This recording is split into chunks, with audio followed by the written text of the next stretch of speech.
Hi friends, ಮಸ್ತ್ ಮಗ ಚಾನೆಲ್ನ ಇಂಟರ್ನ್ಯಾಷನಲ್ ಬುಲೆಟಿನ್ ಸುತ್ತು ಜಗತ್ತಿಗೆ ಸ್ವಾಗತ. ನಾನು ಅಮರ್ ಪ್ರಸಾದ್. ಕಳೆದ ಕೆಲ ದಿನಗಳಿಂದ ತಣ್ಣಗಾಗಿದ್ದ ಮಿಡಲ್ ಈಸ್ಟ್ ಸಂಘರ್ಷ ಮತ್ತೆ ಭುಗಿಲೆದಿದೆ. ಕತರ್ನಲ್ಲಿ ಶಾಂತಿ ಮಾತುಕತೆ ನಡೀತಾ ಇರೋ ಹೊತ್ತಲ್ಲಿ ಇರಾನ್ ಮೇಲೆ ಅಮೆರಿಕ ದಿಢೀರ್ ದಾಳಿ ಮಾಡಿಬಿಟ್ಟಿದೆ. ಇರಾನ್ನ 2 ನೌಕೆಗಳನ್ನ ಹೊಡೆದುರುಳಿಸಿದೆ. ಬಂದರ್ ಅಬ್ಬಾಸ್ ಕರಾವಳಿಯಲ್ಲಿ ಕ್ಷಿಪಣಿ ಉಡಾವಣಾ ಕೇಂದ್ರವನ್ನ ಕೂಡ ಅಮೆರಿಕ ನಾಶ ಮಾಡಿದೆ. ಈ ದಾಳಿಯನ್ನ ಅಮೆರಿಕ ಸಮರ್ಥನೆ ಮಾಡಿಕೊಂಡಿದೆ. ಇದು ನಮ್ಮ ಸೈನಿಕರ ಆತ್ಮರಕ್ಷಣೆಗಾಗಿ ಮಾಡಿರೋ ದಾಳಿ ಅಂತ ಅಮೆರಿಕದ ಸೆಂಟ್ರಲ್ ಕಮಾಂಡ್ ಹೇಳಿದೆ. ಹರ್ಮುಜ್ ಜಲಸಂಧಿ ಬಳಿ ಇರಾನ್ ನೌಕೆಗಳು ಸ್ಫೋಟಕಗಳನ್ನ ಇಡ್ತಾ ಇದ್ವು. ಅದಕ್ಕೆ ಕೂಡಲೇ ಅಲರ್ಟ್ ಆದ ನಮ್ಮ ಸೇನೆ 2 ನೌಕೆಗಳನ್ನ ಹೊಡೆದು ಹಾಕಿದೆ. ಅಮೆರಿಕದ ಯುದ್ಧ ವಿಮಾನಗಳನ್ನ ಟಾರ್ಗೆಟ್ ಮಾಡಿದ್ದ ಆ ಮಿಸೈಲ್ ಲಾಂಚ್ ಸೈಟ್ ಅನ್ನ ಕೂಡ ನಾವು ಟಾರ್ಗೆಟ್ ಮಾಡಿ ಹೊಡೆದು ಹಾಕಿದೀವಿ ಅಂತ ಅಮೆರಿಕ ಹೇಳಿದೆ. ಆದ್ರೆ ಈ ದಾಳಿಯಿಂದ ಕದನ ವಿರಾಮ ಏನ್ ರದ್ದಾಗಿಲ್ಲ ಅಂತ ಅಮೆರಿಕ ಹೇಳ್ತಾ ಇದೆ. ಇನ್ನು ಈ ದಾಳಿಯಲ್ಲಿ ಇರಾನ್ನ IRGCಯ ಹಲವು ಸದಸ್ಯರು ಮೃತಪಟ್ಟಿರೋ ರಿಪೋರ್ಟ್ಸ್ ಬರ್ತಾ ಇದಾವೆ. ಈ ವೇಳೆ ಬಂದರ್ ಅಬ್ಬಾಸ್ ಪೋರ್ಟ್ ಬಳಿ ಸರಣಿ ಸ್ಫೋಟದ ಶಬ್ದ ಕೇಳಿಬಂದಿದೆ. ಹರ್ಮುಜ್ ಜಲಸಂಧಿ ಬಳಿಯ ಕರಾವಳಿ ಪ್ರದೇಶಗಳಲ್ಲಿ ಭಾರಿ ಸ್ಫೋಟದ ಶಬ್ದ ಕೇಳಿಸಿದೆ. ಸಿರಿಕ್ ಮತ್ತು ಜಾಸ್ಕ್ ಪ್ರದೇಶಗಳಲ್ಲೂ ಕೂಡ 3 ಸಲ ಸ್ಫೋಟದ ಶಬ್ದ ಕೇಳಿಬಂದಿದೆ. ಆದ್ರೆ ಓವರ್ ಆಲ್ ಪರಿಸ್ಥಿತಿ ಕಂಪ್ಲೀಟ್ಲಿ ಕಂಟ್ರೋಲ್ ನಲ್ಲಿದೆ ಅಂತ ಹೇಳಿ ಇರಾನ್ ಕಡೆಯವರು ಹೇಳ್ಕೊಳ್ತಾ ಇದ್ದಾರೆ. ಇನ್ನೊಂದ್ ಕಡೆ ಇರಾನ್ ಸೇನೆ ಶತ್ರು ಪಡೆಯ ಡ್ರೋನ್ ಅನ್ನ ಇಂಟರ್ಸೆಪ್ಟ್ ಮಾಡಿದೀವಿ ಅಂತ ಹೇಳಿದೆ. ಇರಾನ್ನ ಖೇಶಮ್ ದ್ವೀಪದ ಬಳಿ ಈ ಘಟನೆಯಾಗಿದೆ. ಸ್ವದೇಶಿ ನಿರ್ಮಿತ ಅರಾಶ್ ಎ ಕಮಾಂಗಿರ್ ಅನ್ನೋ ಇಂಟರ್ಸೆಪ್ಟೆಡ್ ಡ್ರೋನ್ ಸಿಸ್ಟಮ್ ಬಳಸಿ ಡ್ರೋನ್ ಹೊಡೆದು ಹಾಕಿದೀವಿ ಅಂತ ಇರಾನ್ ಹೇಳಿದೆ. ಆದ್ರೆ ಆ ಶತ್ರು ಡ್ರೋನ್ ಯಾವ ಶತ್ರು ರಾಷ್ಟ್ರ ಕಳಿಸಿರೋದು ಅಂತ ಇರಾನ್ ಹೇಳಿಲ್ಲ. ಈ ಕಾರ್ಯಾಚರಣೆ ವೇಳೆ ಖೇಶಮ್ ದ್ವೀಪದಲ್ಲಿ ಭಾರಿ ಸ್ಫೋಟದ ಶಬ್ದ ಕೇಳಿಸಿದೆ. ಇನ್ನೊಂದ್ ಕಡೆ ಟ್ರಂಪ್ ಇರಾನ್ಗೆ ಮತ್ತೆ ಅದೇ ಕ್ಯಾಸೆಟ್ ಅನ್ನು ಇನ್ನೊಂದ್ಸಲಿ ರಿಪೀಟ್ ಪ್ಲೇ ಮಾಡಿದ್ದಾರೆ. ಇರಾನ್ ಎನ್ರಿಚ್ಡ್ ಯುರೇನಿಯಂ ಅನ್ನ ವಾಪಸ್ ಕೊಡಲೇಬೇಕು, ಇಲ್ಲಾಂದ್ರೆ ಅಟಾಮಿಕ್ ಎನರ್ಜಿ ಕಮಿಷನ್ ನ ಸಮ್ಮುಖದಲ್ಲೇ ಯುರೇನಿಯಂ ಅನ್ನು ನಾಶಪಡಿಸಲಿಕ್ಕಾದ್ರೂ ಅವರು ಒಪ್ಕೊಳ್ಬೇಕು ಅಂತ ಕಂಡೀಷನ್ ಹಾಕಿದ್ದಾರೆ ಟ್ರಂಪ್. ಟ್ರಂಪ್ ಮುಸ್ಲಿಂ ರಾಷ್ಟ್ರಗಳಿಗೆ ಬಿಗ್ ಶಾಕ್ ಕೊಟ್ಟಿದ್ದಾರೆ. ನಿನ್ನೆ ಕೂಡ ನಿಮಗೆ ಹೇಳಿದ್ವಿ, ಕತಾರ್, ಸೌದಿ, ಟರ್ಕಿ, ಪಾಕಿಸ್ತಾನ ಸೇರಿದ ಹಾಗೆ ಹಲವು ಮುಸ್ಲಿಂ ರಾಷ್ಟ್ರಗಳು ಅಬ್ರಹಾಂ ಅಕಾರ್ಡ್ಸ್ ಸೇರ್ಲೇಬೇಕು ಅನ್ನೋ ಕಂಡೀಷನ್ ಮುಂದೆ ಇಟ್ಟಿದ್ದಾರೆ ಅವ್ರ ಮುಂದೆ. ಇರಾನ್ ಜೊತೆಗಿನ ಒಪ್ಪಂದ ಯಶಸ್ವಿ ಆಗಬೇಕಂದ್ರೆ ಈ ಕೆಲಸ ಆಗ್ಬೇಕು ನೋಡಿ ಅನ್ನೋ ಕಂಡೀಷನ್ ಹಾಕಿದ್ದಾರೆ. ಈ ಬಗ್ಗೆ ಟ್ರುತ್ ಸೋಷಿಯಲ್ ನಲ್ಲಿ ಪೋಸ್ಟ್ ಹಾಕಿದ್ದಾರೆ. ಮಾತುಕತೆ ಅಗೇನ್ ಅವ್ರದ್ದು ಯೂಶುವಲ್ ವೇನಲ್ಲಿ ಚೆನ್ನಾಗಿ ನಡೀತಾ ಇದೆ ಮಾತುಕತೆ. ಇದು ಎಲ್ರಿಗೂ ಒಳ್ಳೆ ಡೀಲ್ ಆಗಬೇಕು, ಇಲ್ಲಾಂದ್ರೆ ಯಾವ ಡೀಲ್ ಕೂಡ ಇರಲ್ಲ ಅನ್ನೋ ಹೇಳಿಕೆ ಕೊಟ್ಟಿದ್ದಾರೆ. ನಾನು Saudi, Qatar, Pak, Turkey, Egypt, UAE ನಾಯಕರೊಂದಿಗೆ ಮಾತನಾಡಿದ್ದೇನೆ. Saudi Mohammed bin Salman, UAE ಅಧ್ಯಕ್ಷ Mohammed bin Zayed Al Nahyan, Qatar ಅಧ್ಯಕ್ಷ ತಮೀಮ್ ಬಿನ್ ಹಮದ್ ಎಲ್ಲರೂ ಇದ್ರು. ಜೊತೆಗೆ ಟರ್ಕಿ ಅಧ್ಯಕ್ಷ ಅರ್ಡಾನ್, ಪಾಕ್ ಸೇನಾ ಮುಖ್ಯಸ್ಥ ಆಸಿಮ್ ಮುನೀರಾ ಸೇರಿ ಹಲವು ನಾಯಕರಿದ್ರು ಅಂತ ಟ್ರಂಪ್ ಹೇಳಿದ್ದಾರೆ. ಶಾಬಾಜ್ ಇಲ್ಲ, ಈ ಮಾತುಕತೆಯಲ್ಲಿ ಅವರಿಗೆಲ್ಲ ಕ್ಲಿಯರ್ ಆಗಿ ಹೇಳಿದ್ದೀನಿ, ಈ ಎಲ್ಲ ರಾಷ್ಟ್ರಗಳು ಕಡ್ಡಾಯವಾಗಿ ಅಬ್ರಹಾಂ ಅಕಾರ್ಡ್ಸ್ಗೆ ಸೇರ್ಬೇಕು, ಇದನ್ನ ನಿಲುವು ಅಂತ ಹೇಳಿದ್ದಾರೆ. ಈಗ ಆಲ್ರೆಡಿ UAE, ಬಹರೇನ್ ಇದಕ್ಕೆ ಸೇರಿವೆ. ಸೌದಿ, ಕತರ್ ಕೂಡಲೇ ಸೈನ್ ಮಾಡಿ ಶುರು ಮಾಡಬೇಕು, ಆಮೇಲೆ ಉಳಿದವರು ಕೂಡ ಅದನ್ನ ಫಾಲೋ ಮಾಡಬೇಕು ಅಂತ ಹೇಳಿದ್ದಾರೆ. ಒಂದು ವೇಳೆ ಅವರು ಸೈನ್ ಹಾಕಿಲ್ಲ ಅಂದ್ರೆ ಕೆಟ್ಟ ಉದ್ದೇಶ ಬಯಲಾಗುತ್ತೆ ಅವ್ರದ್ದು, ಅವರು ಈ ಡೀಲ್ ನಲ್ಲಿ ಇರಬಾರ್ದು ಅಷ್ಟೇ ಅಂತ ಹೇಳಿ ಟ್ರಂಪ್ ಹೇಳಿದ್ದಾರೆ. ಒಂದ್ ವೇಳೆ ಇವರೆಲ್ಲ ಮನ್ಸ್ ಮಾಡಿ ಸೈನ್ ಮಾಡಿಬಿಟ್ರೆ ಮಿಡಲ್ ಈಸ್ಟ್ ನಲ್ಲಿ ಕ್ರಾಂತಿನೇ ಆಗುತ್ತೆ. ಅಷ್ಟು ಮಾತ್ರ ಅಲ್ಲ, ಒಂದು ವೇಳೆ ಇರಾನ್ ಕೂಡ ಒಪ್ಪುಬಿಟ್ಟು ಅಬ್ರಹಾಂ ಅಕಾರ್ಡ್ಸ್ಗೆ ಸೇರಿ ಇಸ್ರೇಲ್ ಅನ್ನ ಸಹೋದರ ಅಂತ ಒಪ್ಕೊಂಡ್ಬಿಟ್ರೆ ಅದು ನನಗೆ ಇರಾನ್ ಕೊಡೋ ಅತಿ ದೊಡ್ಡ ಗೌರವ ಅಂತೇಳಿ ಇರಾನ್ ಬಂದ್ರೂ ಚೆನ್ನಾಗಿರುತ್ತೆ ಅಂತ ಹೇಳಿ ಟ್ರಂಪ್ ಹೇಳಿಕೆ ಕೊಟ್ಟಿದ್ದಾರೆ. ಇಲ್ಲ ಅಂದ್ರೆ ಒಂದು ವೇಳೆ ಡೀಲ್ ಯಾವುದು ಫೈನಲೈಸ್ ಆಗಿಲ್ಲ ಅಂದ್ರೆ ಮತ್ತೆ ದೊಡ್ಡ ಯುದ್ಧ ಭುಗಿಲೇಳುತ್ತೆ ಇರಾನ್ ಜೊತೆ, ಅದು ಹಿಂದೆಂದಿಗಿಂತ ಭೀಕರವಾಗಿರುತ್ತೆ ಅಂತ ಟ್ರಂಪ್ ಎಚ್ಚರಿಕೆ ಕೊಟ್ಟಿದ್ದಾರೆ. ಆದ್ರೆ ಟ್ರಂಪ್ ಆಫರ್ ಅನ್ನ ಪಾಕಿಸ್ತಾನ ರಿಜೆಕ್ಟ್ ಮಾಡಿದೆ. ನಾವು ನಮ್ಮ ದೇಶದ ಮೂಲ ಸಿದ್ಧಾಂತಕ್ಕೆ ವಿರುದ್ಧವಾಗಿರೋ ಇಂಥ ಒಪ್ಪಂದಕ್ಕೆ ಸೈನ್ ಹಾಕಲ್ಲ ಅಂತ ಪಾಕ್ ಡಿಫೆನ್ಸ್ ಮಿನಿಸ್ಟರ್ ಖ್ವಾಜಾ ಆಸಿಫ್ ಹೇಳಿದ್ದಾರೆ. ಇಸ್ರೇಲ್ ಅನ್ನ ಒಂದಿನೂ ನಂಬಕ್ಕಾಗಲ್ಲ, ಅವ್ರ ಜೊತೆ ಕೂತು ಮಾತುಕತೆ ಮಾಡೋದು ಹೆಂಗೆ ನಾವು ಅಂತ ಕೇಳಿದ್ದಾರೆ. ಪಾಸ್ಪೋರ್ಟ್ ಅಲ್ಲಿ ಇಸ್ರೇಲ್ಗೆ ಹೋಗಬಾರದು ಅಂತ ಹೇಳೋ ಜಗತ್ತಿನ ಏಕೈಕ ರಾಷ್ಟ್ರ ನಮ್ದು ರೀ ಅಂತ ಹೇಳಿ ಖ್ವಾಜಾ ದೊಡ್ಡ ಸಾಧನೆ ರೀತಿ ಮಾತನಾಡಿದ್ದಾರೆ. ಇತ್ತ ಸೌದಿ ಕೂಡ ಟ್ರಂಪ್ಗೆ ದೊಡ್ಡ ಕಂಡೀಷನ್ ಹಾಕಿದೆ. ಪ್ಯಾಲೆಸ್ತೇನ್ಗೆ ಸ್ವತಂತ್ರ ರಾಷ್ಟ್ರದ ಮಾನ್ಯತೆ ಸಿಗೋವರೆಗೂ ಇಸ್ರೇಲ್ ಜೊತೆ ಕೈ ಜೋಡಿಸಲ್ಲ ಅಂತ ಹೇಳಿದೆ. ಇನ್ನು ಸ್ನೇಹಿತರೆ, ಕಾಶಿ, ಅಯೋಧ್ಯೆ, ರಾಮ ಮಂದಿರ, ತ್ರಿವೇಣಿ ಸಂಗಮ ಸೇರಿ ಎಲ್ಲಾ ಕ್ಷೇತ್ರಗಳಿಗೆ ಯಾತ್ರೆ ಹೋಗುವ ಆಸಕ್ತಿ ನಿಮಗಿದ್ರೆ 7 Sands ಟೂರಿಸಂ ನ ಆಲ್ ಇನ್ಕ್ಲೂಸಿವ್ ಪ್ಯಾಕೇಜ್ ಇಲ್ಲಿದೆ. ಕನ್ನಡ ಟೂರ್ ಮ್ಯಾನೇಜರ್ ಇರ್ತಾರೆ, ಹಿರಿಯ ನಾಗರಿಕರಿಗೆ ಸ್ಪೆಷಲ್ ಅಟೆನ್ಷನ್ ನೊಂದಿಗೆ ನೋಡ್ಕೊಳ್ತಾರೆ. ಆಸಕ್ತರು ಕಾಲ್ ಮಾಡಿ ಬುಕ್ ಮಾಡ್ಕೊಂಡು ಹೋಗಿ ಬರ್ಬೋದು. ಈ ನಡುವೆ ಅಮೆರಿಕ ಜೊತೆಗಿನ ಒಪ್ಪಂದಕ್ಕೆ ಚೈನಾ ಗ್ಯಾರಂಟಿ ಕೊಡಬೇಕು ಅಂತ ಇರಾನ್ ಪಟ್ಟು ಹಿಡಿದಿದೆ. ಫ್ಯೂಚರ್ನಲ್ಲಿ ಇರಾನ್ ಜೊತೆ ಯಾವುದೇ ಹೊಸ ದಾಳಿ ನಡೆಯಲ್ಲ ಅಂತ ಚೀನಾ ಮಾತು ಕೊಡಬೇಕು. ಹಾಗಾದಾಗ ಮಾತ್ರ ಒಪ್ಪಂದ ಆಗುತ್ತೆ. ಬೇಕಿದ್ರೆ ನಮ್ಮ ಹತ್ರ ಇರೋ ಯುರೇನಿಯಂ ಅನ್ನ ಚೀನಾಗೆ ಹಸ್ತಾಂತರ ಮಾಡ್ತೀವಿ, ಆದ್ರೆ ಅಮೆರಿಕ ಮತ್ತು ಮಿತ್ರರನ್ನ ನಾವು ಯಾವ ಕಾರಣಕ್ಕೂ ನಂಬಲ್ಲ ಅಂತ ಇರಾನ್ ಹೇಳಿದೆ. ಬ್ರೋಕರ್ ಅಲಿಯಾಸ್ ಪಾಕ್ ಸೇನಾ ಮುಖ್ಯಸ್ಥ ಆಸಿಮ್ ಮುನೀರಾ ಆತನ ಮೂಲಕ ಇರಾನ್ ಈ ಸಂದೇಶವನ್ನು ರವಾನೆ ಮಾಡಿದೆ. ಇತ್ತ ಇರಾನ್ನಲ್ಲಿ ನಿರಂತರ 87 ದಿನಗಳ ನಂತರ ಇಂಟರ್ನೆಟ್ ಮೇಲಿನ ಬ್ಯಾನ್ ತೆಗೆಯಲಾಗ್ತಾ ಇದೆ. ಅಧ್ಯಕ್ಷ ಮಸೂದ್ ಪೆಜೆಶ್ಕಿಯಾನ್ ಈ ಬಗ್ಗೆ ಆರ್ಡರ್ ಮಾಡಿದ್ದಾರೆ. ಇಂಟರ್ನೆಟ್ ಇಲ್ಲದೆ ಆರ್ಥಿಕತೆಗೆ ಪೆಟ್ಟು ಬಿದ್ದು ಲಕ್ಷಾಂತರ ಜನ ಉದ್ಯೋಗ ಕಳ್ಕೊಂಡಿದ್ರು. ಹೀಗಾಗಿ ಇಂಟರ್ನೆಟ್ ಸೇವೆ ಮತ್ತೆ ಶುರು ಮಾಡ್ತಿದೀವಿ ಅಂತ ಹೇಳಿದ್ದಾರೆ. ಇನ್ನು ಲೆಬನಾನ್ ನಲ್ಲಿರೋ ಲೆಬನಾನ್ನಲ್ಲಿರೋ ಹೆಜ್ಬುಲ್ಲಾ ನೆಲೆಗಳ ಮೇಲೆ ಇಸ್ರೇಲ್ ಮತ್ತೆ ದೊಡ್ಡ ದಾಳಿ ಮಾಡಿದೆ. ಪರಿಣಾಮ 70ಕ್ಕೂ ಅಧಿಕ ಹೆಜ್ಬುಲ್ಲಾ ನೆಲೆಗಳು ನಾಶವಾಗಿವೆ. ಕನಿಷ್ಠ 7 ಜನ ಮೃತಪಟ್ಟಿದ್ದಾರೆ. ಅಲ್ಲದೆ ಟೈರ್ ಪ್ರದೇಶದಲ್ಲಿದ್ದ 10 ಕಮಾಂಡ್ ಸೆಂಟರ್ಗಳು ಮತ್ತು ಆಯುಧ ಕೂಡಿಟ್ಟಿದ್ದ ಜಾಗಗಳು ಕೂಡ ಧ್ವಂಸವಾಗಿವೆ. ಇದೇ ವೇಳೆ ಬೈಕ್ನಲ್ಲಿ ತೆರಳುತ್ತಾ ಇದ್ದ ಕೆಲ ಹಿಜ್ಬುಲ್ಲಾ ಉಗ್ರರನ್ನ ಕೂಡ ಇಸ್ರೇಲ್ ಪಡೆಗಳು ಹೊಡೆದುರುಳಿಸಿದ್ದಾರೆ. ಬೇಕಾ ವ್ಯಾಲಿ, ಮುಚ್ಖರ ಮತ್ತು ಕೌತಾರಿಯಾ ಪ್ರದೇಶಗಳಲ್ಲೂ ಕೂಡ ಇಸ್ರೇಲ್ ಭಾರಿ ದಾಳಿ ಮಾಡಿದೆ. ಹೀಗಾಗಿ ಕೆಲ ಕಟ್ಟಡಗಳ ಅವಶೇಷಗಳ ಅಡಿ ಹಲವರು ಸಿಕ್ಕಾಕೊಂಡಿದ್ದಾರೆ. ಅವರಿಗಾಗಿ ರಕ್ಷಣಾ ತಂಡಗಳು ಶೋಧ ಕಾರ್ಯಾಚರಣೆಯನ್ನ ನಡೆಸ್ತಾ ಇದ್ದಾರೆ. ಈ ದಾಳಿ ಬೆನ್ನಲ್ಲೇ ಉತ್ತರ ಇಸ್ರೇಲ್ನಲ್ಲಿ ಕಟ್ಟುನಿಟ್ಟಿನ ಹೊಸ ನಿರ್ಬಂಧವನ್ನ ಜಾರಿ ಮಾಡಲಾಗಿದೆ. ಓಪನ್ ಏರಿಯಾಗಳಲ್ಲಿ ಕನಿಷ್ಠ 50 ಹಾಗೂ ಹಾಲ್, ಆಡಿಟೋರಿಯಂನಂತಹ ಜಾಗಗಳಲ್ಲಿ ಗರಿಷ್ಠ 200 ಜನರಿಗಷ್ಟೇ ಸೇರೋಕೆ ಅವಕಾಶವನ್ನು ಕೊಡಲಾಗಿದೆ. ಭದ್ರತಾ ಹಿತದೃಷ್ಟಿಯಿಂದ ಇಸ್ರೇಲ್ನ ಉತ್ತರ ಗಡಿಯ ಶಾಲಾ ಕಾಲೇಜುಗಳನ್ನು ಅನಿರ್ದಿಷ್ಟಾವಧಿಗೆ ಬಂದ್ ಮಾಡಲಾಗಿದೆ.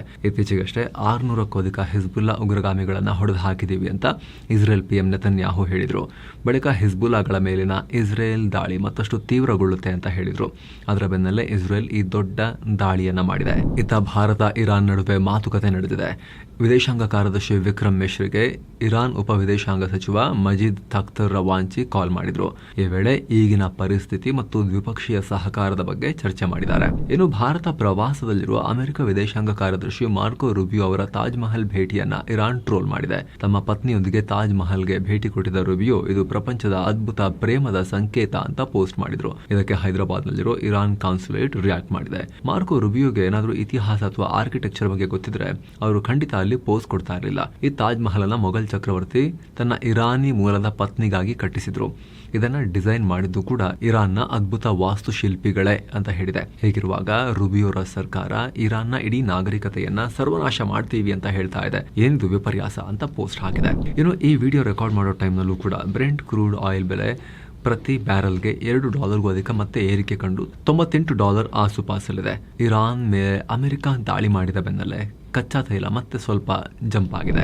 ಇನ್ನು ದೇಶದಲ್ಲಿರೋ ಇಂಧನ ಸಂಗ್ರಹದ ಬಗ್ಗೆ ಕೇಂದ್ರ ಸರ್ಕಾರ ಮತ್ತೆ ಕ್ಲಾರಿಟಿ ಕೊಟ್ಟಿದೆ. ಜಾಗತಿಕ ಮಟ್ಟದಲ್ಲಿ ಸಪ್ಲೈ ಚೈನ್ ಲಿಂಕ್ ಕಟ್ ಆಗಿದ್ರು ಕೂಡ ನಮ್ಮಲ್ಲಿ ಪೆಟ್ರೋಲ್, ಡೀಸೆಲ್ ಅಥವಾ ರಸಗೊಬ್ಬರಕ್ಕೆ ಯಾವುದೇ ಕೊರತೆ ಇಲ್ಲ ಅಂತ ಹೇಳಿದ್ದಾರೆ. 78 ದಿನಗಳಿಗೂ ಹೆಚ್ಚು ಕಾಲಕ್ಕೆ ಬೇಕಾಗುವಷ್ಟು ಎಮರ್ಜೆನ್ಸಿ ತೈಲ ಸಂಗ್ರಹವನ್ನ ಮಾಡಿಟ್ಟಿದ್ದೀವಿ ಅಂತ ಹೇಳಿದ್ದಾರೆ. ಅಲ್ಲದೆ ಮಿಡಲ್ ಈಸ್ಟ್ ನಲ್ಲಿ ಉದ್ವಿಗ್ನತೆ ಏನಾದರೂ ಕಮ್ಮಿ ಆದ್ರೆ ಎಲ್ಲ ಬೇಗ ಸರಿ ಹೋಗುತ್ತೆ. ಕೇವಲ 4 ರಿಂದ 5 ದಿನಗಳಲ್ಲಿ ದೇಶದ ಸಪ್ಲೈ ಚೈನ್ ಮೊದಲಿನ ರೀತಿಯಲ್ಲಿ ನಾರ್ಮಲ್ ಮಾಡ್ತೀವಿ ನಾವು, ಯುದ್ಧ ಎಂಡ್ ಆದ ತಕ್ಷಣ ಅನ್ನೋ ಭರವಸೆಯನ್ನು ಕೊಟ್ಟಿದ್ದಾರೆ. ಒಂದು ವೇಳೆ ಸಂಘರ್ಷ ಭೀಕರವಾದ್ರೂ ಕೂಡ, ಇನ್ನೂ ಜಾಸ್ತಿ ಆದ್ರೂ ಕೂಡ ಗೂಡ್ಸ್ ಶಿಪ್ ಗಳನ್ನ ಬೇರೆ ಮಾರ್ಗಕ್ಕೆ ಡೈವರ್ಟ್ ಮಾಡ್ತೀವಿ ಹಾಗೂ ಎಮರ್ಜೆನ್ಸಿ ಕಾರ್ಗೋ ಮ್ಯಾನೇಜ್ ಮಾಡೋಕೆ ದೇಶದ ಪೋರ್ಟ್ಗಳು ಅಲರ್ಟ್ ಸ್ಟೇಟ್ ನಲ್ಲಿ ಇವೆ ಅಂತ ಸರ್ಕಾರ ಹೇಳಿದೆ. ಇನ್ನು ಇಸ್ರೇಲ್ ಪ್ರಧಾನಿ ಬೆಂಜಮಿನ್ ನೆತನ್ಯಾಹು ಮತ್ತೆ ಆಸ್ಪತ್ರೆಗೆ ದಾಖಲಾಗಿದ್ದಾರೆ. ಸೋಮವಾರ ಅವರನ್ನ ಜೆರುಸಲಂನಲ್ಲಿರೋ ಆಸ್ಪತ್ರೆಗೆ ಕರ್ಕೊಂಡು ಹೋಗಲಾಗಿದೆ ಅಂತ ರಿಪೋರ್ಟ್ ಆಗಿದೆ. ಯಾವುದೋ ಡೆಂಟಲ್ ಟ್ರೀಟ್ಮೆಂಟ್ ಅಂತೆಲ್ಲ ಹೇಳ್ತಿದ್ದಾರೆ. ಆದ್ರೆ ಇದು ನೆತನ್ಯಾಹುರ ಆರೋಗ್ಯದ ಬಗ್ಗೆ ಅನುಮಾನಗಳನ್ನ ಮೂಡಿಸ್ತಾ ಇದೆ. ಯಾಕಂದ್ರೆ ಇತ್ತೀಚೆಗಷ್ಟೇ ನೆತನ್ಯಾಹುರ ಪ್ರಾಸ್ಟೇಟ್ ನಲ್ಲಿ ಟ್ಯೂಮರ್ ಕಾಣಿಸಿಕೊಂಡ ಕಾರಣ, ಕ್ಯಾನ್ಸರ್ ಕಾಣಿಸಿಕೊಂಡ ಕಾರಣ ಅವರಿಗೆ ಕ್ಯಾನ್ಸರ್ ಟ್ರೀಟ್ಮೆಂಟ್ ಕೂಡ ನಡೆದಿದೆ. ರೇಡಿಯೇಷನ್ ಟ್ರೀಟ್ಮೆಂಟ್ ಎಲ್ಲ ಕೊಡಲಾಗಿದೆ. ಚಿಕಿತ್ಸೆ ಎಲ್ಲ ಆದ್ಮೇಲೆ ನೆತನ್ಯಾಹು ಈ ಕುರಿತು ಕಳೆದ ತಿಂಗಳು ರಿವೀಲ್ ಮಾಡಿದ್ರು. ಈಗ ಮತ್ತೆ ಹಾಸ್ಪಿಟಲ್ಗೆ ಅವರು ಹೋಗಿ ಸೇರ್ಕೊಂಡಿದ್ದಾರೆ. ಈ ನಡುವೆ ರಷ್ಯಾ ಯುಕ್ರೇನ್ ನಲ್ಲಿರೋ ವಿದೇಶಿಗರಿಗೆ ಎಚ್ಚರಿಕೆ ಕೊಟ್ಟಿದೆ. ಆದಷ್ಟು ಬೇಗ ರಾಜಧಾನಿ ಕಿಯವ್ ನಗರವನ್ನ ಖಾಲಿ ಮಾಡಿ ಅಂತ ಹೇಳಿದೆ. ಯಾಕಂದ್ರೆ ರಷ್ಯಾ ಕಿಯವ್ ಮೇಲೆ ಸಿಸ್ಟಮ್ಯಾಟಿಕ್ ದಾಳಿಗೆ ಪ್ಲಾನ್ ಮಾಡಿದೆ. ಅಲ್ಲಿನ ಡಿಫೆನ್ಸ್ ಫ್ಯಾಕ್ಟರಿಗಳ ಮೇಲೆ ಸರಣಿ ದಾಳಿ ಮಾಡೋಕೆ ರೆಡಿಯಾಗಿದೆ. ಡ್ರೋನ್ಗಳನ್ನ ತಯಾರಿಸುವ ಮತ್ತು ಪ್ರೋಗ್ರಾಮ್ ಮಾಡುವ ಜಾಗಗಳು ರಷ್ಯಾದ ಟಾರ್ಗೆಟ್. ಈ ಫ್ಯಾಕ್ಟರಿಗಳು ಕಿಯವ್ ನಗರದಾದ್ಯಂತ ಹರಡಿಕೊಂಡಿವೆ. ಹೀಗಾಗಿ ಆದಷ್ಟು ಬೇಗ ವಿದೇಶಿ ಪ್ರಜೆಗಳು ಅಲ್ಲಿಂದ ಜಾಗ ಖಾಲಿ ಮಾಡಿ ಅಂತ ರಷ್ಯಾ ಹೇಳಿದೆ. ಹಾಗೆ ಕಿಯವ್ ಜನರಿಗೂ ಕೂಡ ಒಂದು ಮುಖ್ಯ ಸೂಚನೆಯನ್ನ ಕೊಡಲಾಗಿದೆ. ಮಿಲಿಟರಿ ಮತ್ತು ಆಡಳಿತ ಕಚೇರಿಗಳ ಹತ್ತಿರ ಸುಳಿಬೇಡಿಯನ್ನು ವಾರ್ನಿಂಗ್ ಅನ್ನು ಕೊಟ್ಟಿದ್ದಾರೆ. ಈ ಮೂಲಕ ಮುಂದಿನ ದಿನಗಳಲ್ಲಿ ರಷ್ಯಾ ಯುಕ್ರೇನ್ ರಾಜಧಾನಿಯನ್ನ ಪುಡಿಗಟ್ಟೋ ಚಾನ್ಸಸ್ ಕಾಣಿಸ್ತಾ ಇದೆ. ಅಮೆರಿಕ ವಿದೇಶಾಂಗ ಕಾರ್ಯದರ್ಶಿ ಮಾರ್ಕೋ ರುಬಿಯೋ ಅವರಿಗೂ ಕೂಡ ರಷ್ಯಾ ಕಾಲ್ ಮಾಡಿದೆ. ಕೂಡಲೇ ನಿಮ್ಮ ಎಂಬಸಿ ಸಿಬ್ಬಂದಿಯನ್ನ ಕಿಯವ್ ನಿಂದ ಸೇಫ್ ಆಗಿ ಕರ್ಸ್ಕೊಳ್ಳಿ ಅಂತ ಹೇಳಿದೆ. ಇನ್ನು ದಿಲ್ಲಿಯಲ್ಲಿ ಕ್ವಾಡ್ ಕೂಟದ ವಿದೇಶಾಂಗ ಸಚಿವರ ಸಭೆ ನಡೆದಿದೆ. ವಿದೇಶಾಂಗ ಸಚಿವ ಎಸ್ ಜೈಶಂಕರ್, ಅಮೆರಿಕ ವಿದೇಶಾಂಗ ಕಾರ್ಯದರ್ಶಿ ಮಾರ್ಕೋ ರುಬಿಯೋ, ಆಸ್ಟ್ರೇಲಿಯಾದ ವಿದೇಶಾಂಗ ಸಚಿವೆ ಪೆನ್ನಿ ವಾಂಗ್ ಮತ್ತು ಜಪಾನ್ನ ಫಾರಿನ್ ಮಿನಿಸ್ಟರ್ ತೊಶಿಮಿಟ್ಸು ಮೊಟೇಗಿ ಇದ್ರು. ಇಂಡೋ ಪ್ಯಾಸಿಫಿಕ್ ಮತ್ತು ಕ್ವಾಡ್ ನಡುವೆ ಸಹಕಾರದ ಬಗ್ಗೆ ಚರ್ಚೆ ಮಾಡಿದ್ದಾರೆ. ಭಯೋತ್ಪಾದನೆ ವಿರುದ್ಧ ಶೂನ್ಯ ಸಹಿಷ್ಣುತೆ ಇರಬೇಕು ಅಂತ ಈ ಸಭೆಯಲ್ಲಿ ಜೈಶಂಕರ್ ಹೇಳಿದ್ದಾರೆ. ಇದೇ ಸಭೆಯಲ್ಲಿ ಭಾರತ ಮತ್ತು ಅಮೆರಿಕ ನಡುವೆ ದೊಡ್ಡ ಡೀಲ್ ಆಗಿದೆ. ಕ್ರಿಟಿಕಲ್ ಮಿನರಲ್ಸ್ ಫ್ರೇಮ್ ವರ್ಕ್ ಗೆ ಸೈನ್ ಹಾಕಲಾಗಿದೆ. ರೇರ್ ಅರ್ತ್ಸ್ ಮತ್ತು ಕ್ರಿಟಿಕಲ್ ಮಿನರಲ್ ಗಳ ಮೈನಿಂಗ್ ಮತ್ತು ಪ್ರೊಸೆಸಿಂಗ್ ಗಾಗಿ ಈ ಒಪ್ಪಂದ ಆಗಿದೆ. ಇತ್ತ Marco Rubio Indo Pacific maritime surveillance cooperation initiative ಅನ್ನು ಕೂಡ ಲಾಂಚ್ ಮಾಡೋದಾಗಿ ಅನೌನ್ಸ್ ಮಾಡಿದ್ದಾರೆ. ಇನ್ನು ಭಾನುವಾರವಷ್ಟೇ ಪಾಕ್ನ ಬಲೂಚಿಸ್ತಾನ್ ಪ್ರಾಂತ್ಯದ ಕ್ವೆತಾ ಹತ್ತಿರ ಪಾಕಿಸ್ತಾನ ಮಿಲಿಟರಿ ಟ್ರೇನ್ ಮೇಲೆ ಬಲೂಚ್ ಪಡೆ ದಾಳಿ ಮಾಡಿತ್ತು. ಅದರ ಬಗ್ಗೆ ಈಗ ಬಲೂಚ್ ಲಿಬರೇಷನ್ ಆರ್ಮಿ ದೊಡ್ಡ ಹೇಳಿಕೆಯನ್ನು ಕೊಟ್ಟಿದೆ. ಈ ದಾಳಿಯಲ್ಲಿ ಪಾಕಿಸ್ತಾನದ ಕನಿಷ್ಠ 82 ಸೈನಿಕರು ನಾಶಗೊಂಡಿದ್ದಾರೆ ಅಂತ ಬಲೂಚ್ ಸೇನೆ ಹೇಳಿದೆ. 121 ಸೈನಿಕರು ಗಾಯಗೊಂಡಿದ್ರು ಕೂಡ ಅಂತ ಅವರು ಮಾಹಿತಿ ಕೊಟ್ಟಿದ್ದಾರೆ. ದೊಡ್ಡ ಮಟ್ಟದಲ್ಲಿ ಕಣ್ಗಾವಲು ನಡೆಸಿ ಗುಪ್ತಚರ ಮಾಹಿತಿಯನ್ನು ಕಲೆಕ್ಟ್ ಮಾಡಿ ಈ ದಾಳಿ ಮಾಡಿದ್ವಿ ಅಂತ ಹೇಳ್ಕೊಂಡಿದ್ದಾರೆ. ಸದ್ಯ ಪಾಕ್ ಸೇನೆ ಕಡೆಯಿಂದ ಇದಕ್ಕೆ ಯಾವುದೇ ಪ್ರತಿಕ್ರಿಯೆ ಬಂದಿಲ್ಲ. ಆದರೆ ಸುಮಾರು 30ಕ್ಕೂ ಅಧಿಕ ಜನ ಮೃತಪಟ್ಟಿದ್ದಾರೆ ಅಂತ ಪಾಕ್ ಸರ್ಕಾರಿ ಅಧಿಕಾರಿಗಳು ಮಾಹಿತಿಯನ್ನು ಹಿಂದೆ ಕೊಟ್ಟಿದ್ರು. ಇತ್ತ ಕಿಮ್ರಾ ನಾರ್ತ್ ಕೊರಿಯಾ ಮತ್ತೆ ಸಾಲು ಮಿಸೈಲ್ಗಳನ್ನು ಹಾರಿಸಿದೆ. ತನ್ನ ಪಶ್ಚಿಮ ಕರಾವಳಿ ತೀರದ ಕಡೆಗೆ ದಿಢೀರಂತ ಹಲವು ಕ್ಷಿಪಣಿಗಳನ್ನು ಉಡಾವಣೆ ಮಾಡಿದೆ.